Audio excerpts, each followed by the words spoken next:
And now, it's time for another Dice Tower review with Tom Vasel. Hey folks, today we're taking a look at a game called The Banishing. This is from WizKids. It is a small card game about zombies. No, it's not zombies. Well, there's zombies in it, but it's about undead. And you are a group of heroes trying to banish the undead. So you need to send cards to the Banishing. This is a cooperative card game. It has a pretty small footprint. There isn't many more cards than this in the game other than your character cards. You have special characters using your powers to work together. Let's see how it plays.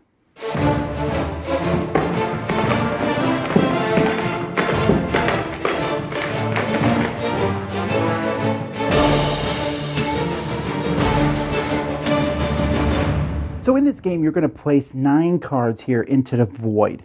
Now there are different symbols. There are 3 different symbols in this game, and there are different colors. There's also monsters that are from 1 to 3. Players are going to start with a handful of 3 cards. So you can see I have 2 blue cards with 2 different symbols here, and I have a green card with a symbol here. And so this is my starting hand. You're also going to be putting some items in the deck, and the more items you put in the deck, the easier the game is. Players are going to pick a character. Each character is going to have special abilities. They have 6 special abilities. They have a certain number of wounds that they can take and a stamina number on them. And so players are going to pick one of these. You can see we have the fighter, the witch, the sorcerer, the cultist, the brute, the bard, and the healer, and the thief. So there's many different characters. What players are trying to do is they're trying to send 10 cards into the Banishing. So we just put a spot on the board. That's the Banishing. If we can get 10 cards of that Banishing, we win. The game is going to take place over 3 rounds, and in each round is going through the deck one time. After the first round, you're going to be shuffling in these 4 monsters into the deck, and after the second round, you'll be shuffling these 5 monsters into the deck. So it gets much more difficult. If any character dies, the players lose. So on a player's turn, the first thing that they do is they're going to take a row or a column. They can pick any row or column they want. So I'm sitting here, okay, I'll take the top row. Now here's the problem. That means I get the blue and the red cards, great, but it means also I've been wounded by this skeleton.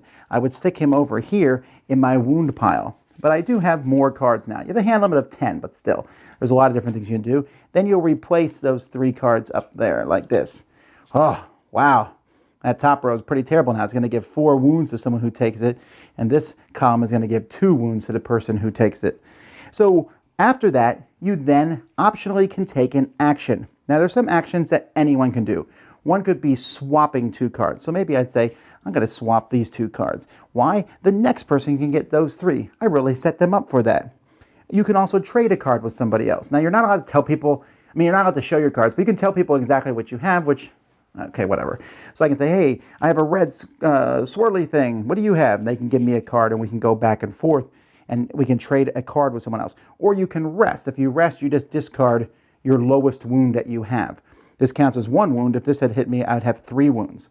If you ever take wounds that are higher than your stamina, your card flips over, and you basically lose your special abilities. You can still do these regular abilities. So you'll need to be cured to go healed back to less than your stamina to flip back over.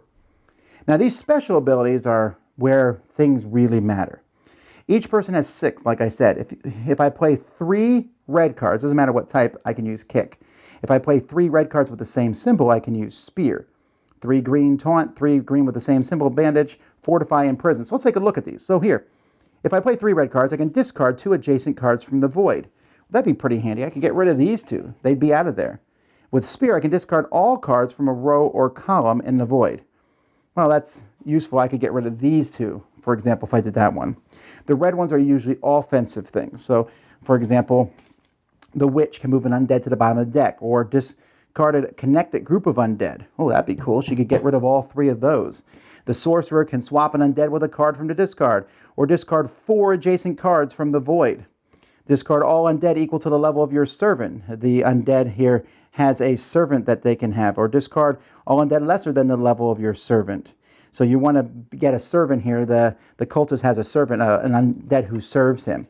And so each person has attack spells, but you also have these spells here which help other people. Here, discard the lowest wound from a player, or discard all wounds from a player. Here, choose an undead, place all adjacent undead on top of this one. So you put cards on top, So I could pick this one, for example, and put these on top of it. When you take a row and column, you only get the top card of the row and column. Here, take any number of wounds from other players. The fighter, he has 10 hit points.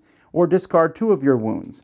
Discard all wounds of the same type from a player. Discard a card from the Banishing, then discard all wounds from all players. So the green cards are helpful things. The blue, though, helps the Banishing. This is how you want to get cards over there. So rearrange any cards in the void, all right, fine. Or place one of your wounds to the Banishing. So the witch can take one of her wounds, put in the Banishing, that's one of the 10 cards you need. Here, the sorcerer, play the lowest level undead from the void into the Banishing. Play your servant to the Banishing, the cultist. Play a red card from the void to the Banishing. Play all green curlicues from the void to the Banishing. So if I played this one as the bard, we'd get 2 cards in the Banishing. So I look at my hand, I'm like, okay, I have 3 blue cards. But man, I'd rather have 3 blue of the same symbol. So does someone else have a blue square? And you can kind of trade off on that. And more cards are going to show up. There's the 3rd symbol, the triangle. And more undead are going to be coming out. You have these items. A shield you can discard to block a wound.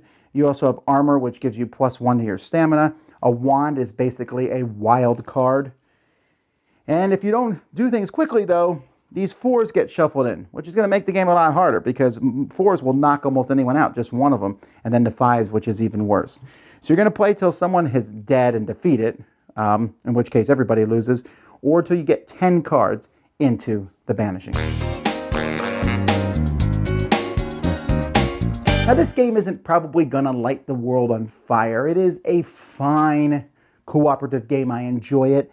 I think that the starkness of the game, like these are the, the bad guys, they're just that silhouette, and you have like a very small picture of your character, but other than that, there's not much artwork in the game. The game is about symbols. The game's very abstracted. Yes, your abilities are healing and stuff, but really this whole undead, take a row, take a column, that theme is kind of just very edgy at best, right? It's very briefly there.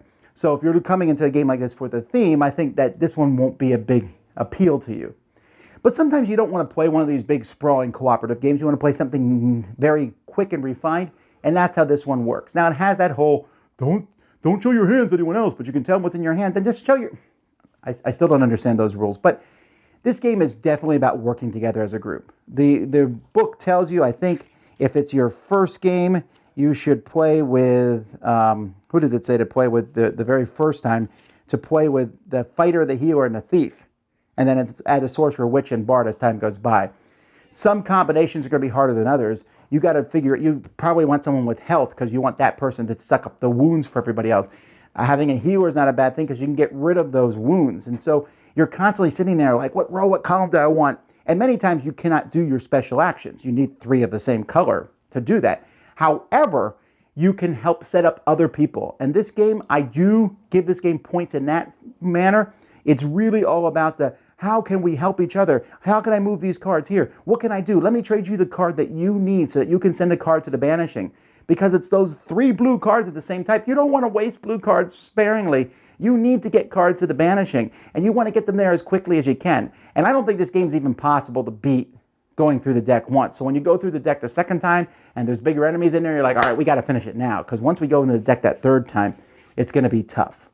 So it's good. It's not amazing, but it's solid. It's interesting. The whole take a row, take a column, manipulate the cards. I think it's going to really appeal to a lot of people. So certainly one to take a look at. I mean, this cover isn't doing the game any favors. You'll see this on a shelf. You might pass by, but don't. Take a look at it. It's an interesting, very cooperative game. Dice Tower Judgment approved.